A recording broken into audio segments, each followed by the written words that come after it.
Hello everyone, welcome back to my channel. I hope you all are doing very good. অনেক দিন পর আমি food related একটা blog তোমাদের সাথে শেয়ার করছি। তো চলো, আশা করি তোমাদের ভালো লাগবে। দেখতে থাকো। বর্ধমানের এই বছরের ফুড ফেস্টিভ্যাল মানে খাদ্যার নেশন 2024-এ আমরা চলে এলাম।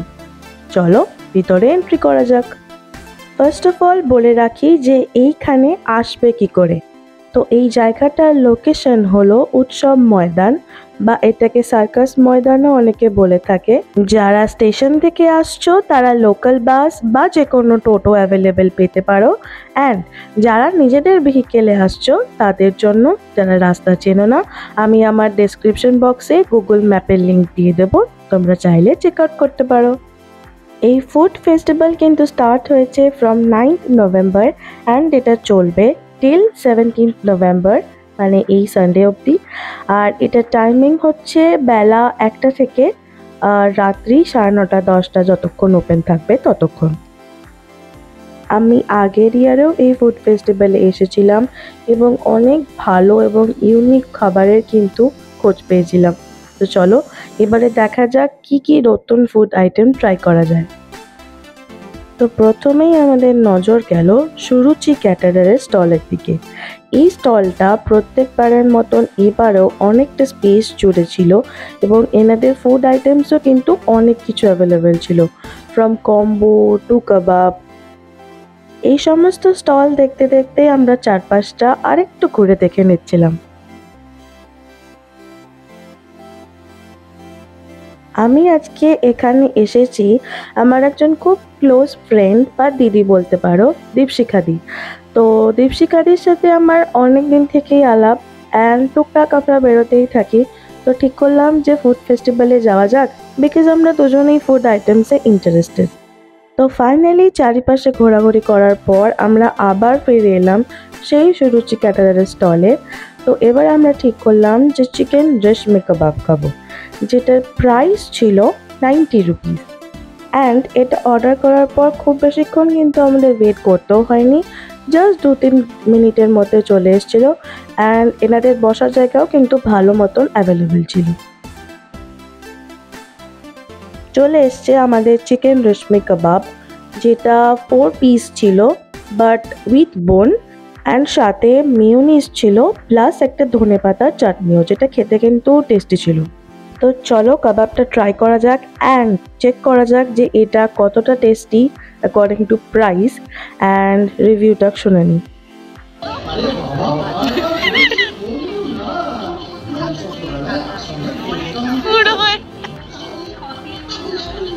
খাও খাও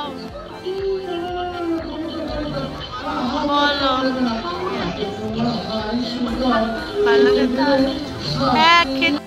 বর্তমান ফুড ফেস্টিভ্যালে কিন্তু এই কাবাবটা মাস্ট ট্রাই, মানে আমার তো সত্যিই খুব ভালো লেগেছে। আর অ্যাকর্ডিং টু প্রাইস আমার মনে হয় যে ঠিকই আছে, খুব বেশিও না খুব কমও না, টেস্ট অনুযায়ী একদম পারফেক্ট। অ্যান্ড স্পেশালি ধনে পাতার চাটনিটা দিয়ে কিন্তু কাবাবটা জাস্ট অসম লাগছিল। মিওনিজ দিয়ে আমার অতটাও ভালো লাগেনি। তোমরা যারা আমার চ্যানেলে নতুন ভিজিট করছো, অবশ্যই যদি আমার ভিডিওটা ভালো লাগে তাহলে লাইক, কমেন্ট অ্যান্ড শেয়ার করো। আর ভালো লাগলে আমার চ্যানেলটা অবশ্যই সাবস্ক্রাইব করতে বলো না, আর পাশে থাকা বেল আইকনটা ক্লিক করে দিও, যাতে আমার নেক্সট কোনো ভিডিও এলে তোমাদের কাছে আগে নোটিফিকেশন চলে যায়। নেক্সট আমরা চলে এলাম পাপড়ি চাটের একটা স্টলে। আমরা অনেক কিছু ভাবনা চিন্তা করার পর ফাইনালি একটা পাপড়ি চাট অর্ডার করলাম। এখানে এক প্লেট পাপড়ি চাটের প্রাইস ছিল 60 রুপিস।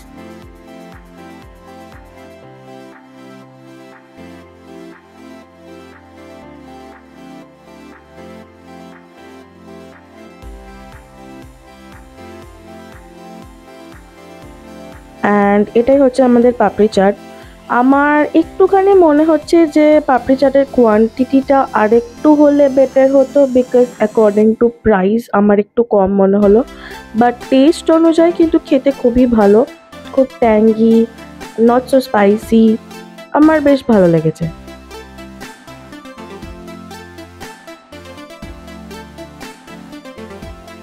নেক্সট আমাদের মনে হলো যে একটু ফিশ আইটেমস ট্রাই করা যাক। তো আমরা চলে এলাম এই ফিশ আইটেমসের স্টলটায়। এখানে মোস্টলি ভেটকি মাছের অনেক ফ্রাইড আইটেমস পাওয়া যাচ্ছিল, like fish diamond fry, fish finger. And আমরা এখান থেকে এক প্লেট ফিশ ফিঙ্গার অর্ডার করেছিলাম, যেটার প্রাইস ছিল 100 রুপিস অ্যান্ড কোয়ান্টিটি ছিল 4 পিস। আমাদের ফিশ ফিঙ্গার চলে এসছে, দেখতে তো খুবই ইয়াম্মি লাগছে। এবার টেস্ট করে দেখা যাক যে টেস্টটা অ্যাকচুয়ালি কেমন। ফিশ ফিঙ্গারটা কিন্তু অনেস্টলি খুবই ভালো ছিল, আমাদের খেয়ে প্রচণ্ড ভালো লেগেছে এবং আমি রেকমেন্ড করব যে এখানে গেলে এই স্টলের ফিশ ফিঙ্গার কিন্তু মাস্ট ট্রাই। নেক্সট আমরা খাওয়া দাওয়ার পরে একটু হাঁটাহাঁটি করছিলাম, আর সামনেই হচ্ছিল কালচারাল প্রোগ্রাম, যেখানে অনেক ছোট ছোট এবং বড়রা ডান্স, আবৃত্তি, কবিতা, নাচ। খাওয়া দাওয়ার পর আমরা চারিপাশটা একটু ঘুরে দেখছি। এখানে একটা কালচারাল প্রোগ্রামও হচ্ছে, যেখানে অনেকে পার্টিসিপেট করেছে ফর ডান্স, সিঙ্গিং, পোয়েম। খুব ভালো লাগছিল দেখতে। তোমরা যারা আমার এই ভিডিওটা ফেসবুক থেকে দেখছো, তারা অবশ্যই ভিডিওটা ভালো লাগলে লাইক, কমেন্ট অ্যান্ড শেয়ার করো, আর ভালো লাগলে আমার পেজটা ফলো করে দিও। নেক্সট আমরা চলে এলাম একটা টি স্টলে, যেটার নাম ছিল কাপলেট টি হাউস। এখানে অনেক রকমের কিন্তু টি অ্যাভেলেবেল ছিল, যেমন চকলেট চা, মালাই চা, কফি। আমি ঠিক করলাম যে একটা কফি নেব, আর দীপশিখা দিয়ে একটা চকলেট চা অর্ডার করেছিল।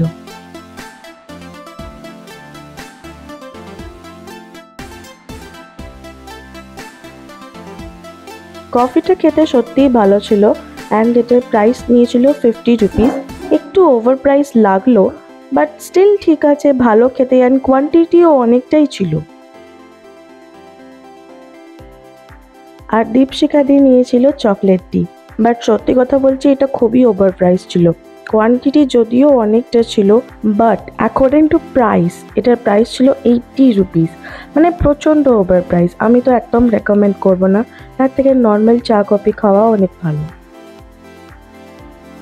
আমার ইউটিউব জার্নি শুরু হয়েছিল 2023-তে, আর এখন আমরা আছি 2024-এ। তো আমরা এতদিন ধরে আমার ব্লগ ভিডিওসে যে এত ভালোবাসা দিয়েছো, কমেন্টস করেছো, তার জন্য তোমাদের সবাইকে অনেক অনেক থ্যাংক ইউ, যারা যারা আমার পাশে আছো। আর যারা এখনও আমার চ্যানেলটা সাবস্ক্রাইব করনি, তারা অবশ্যই করে নিও।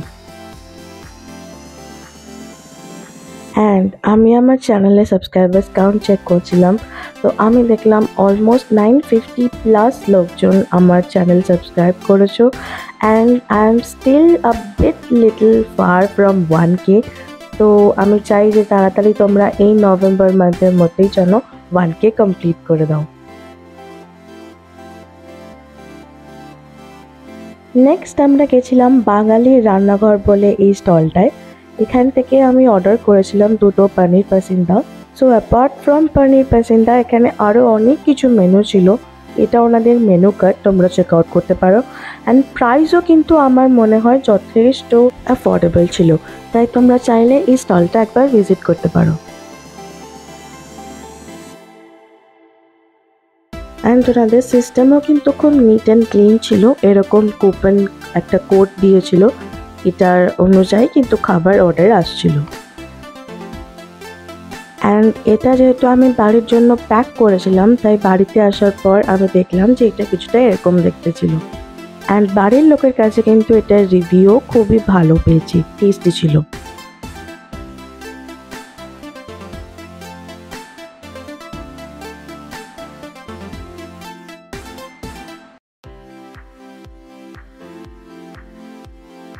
তো শুনতেই পেলে আমাদের মোটামুটি স্ন্যাক্স আইটেমস খাওয়া কমপ্লিট। আমরা এবার খুঁজছিলাম কিছু ডেজার্ট আইটেম বা চকলেটস। আর চকলেট মানেই আমার মাথায় এলো এই আমিও ওয়ার্ল্ডের স্টলটা। এখান থেকে আমি প্রচুর চকলেটস কালেক্ট করি, আগের বারও কিনেছিলাম, এবারও কিনেছি। 5 রুপিস থেকে মাত্র এনাদের চকলেট স্টার্টিং হয় অ্যান্ড অনেক রকম ফ্লেভার্সের পাওয়া যায়। Rasmalai, strawberry, chocolate, chilli flavour আছে। আমি অনেকগুলো ফ্লেভারের কালেক্ট করেছিলাম, তোমাদের এই যে দেখাচ্ছি। প্রায় আমি 20টা নিয়েছিলাম এখান থেকে অ্যান্ড অনেস্টলি বলছি এনাদের চকলেটের টেস্ট খুবই ভালো, আর স্পেশালি এগুলো কিন্তু হ্যান্ডমেড। তো আমি তো এই স্টলটা একদম মাস্ট রেকমেন্ড করব। যারা চকলেট খেতে ভালোবাসো বা কারোর জন্য গিফট করতে চাও তাহলে অবভিয়াসলি এখানে ভিজিট করো। লাস্ট অ্যান্ড ফাইনাল মিষ্টি মুখ করার জন্য আমরা চলে এসেছিলাম মিও আমরেতে। একটা হেজেলনাট পেস্ট্রি আর একটা বাটারস্কচ পেস্ট্রি, যেগুলো খেতে অ্যাজ ইউজুয়াল আমার খুবই ভালো লাগে, নো ডাউট। অ্যান্ড প্রাইসও তো সেম, একটা নিয়েছিল 30 রুপিস আর একটা 50 রুপিস, তো ভালোই খেতে ছিল। আস্তে আস্তে যত সন্ধে হচ্ছে ততই কিন্তু মেলার ভিড় বাড়ছে আর মানুষজনের আনাগোনা বেড়ে যাচ্ছে। বেরোবার আগে এই সুন্দর একটা ফাউন্টেন দেখতে পেলাম, খুব ভালো লাগছিল, তাই ছোট্ট একটা ক্লিপিংস নিয়ে নিলাম।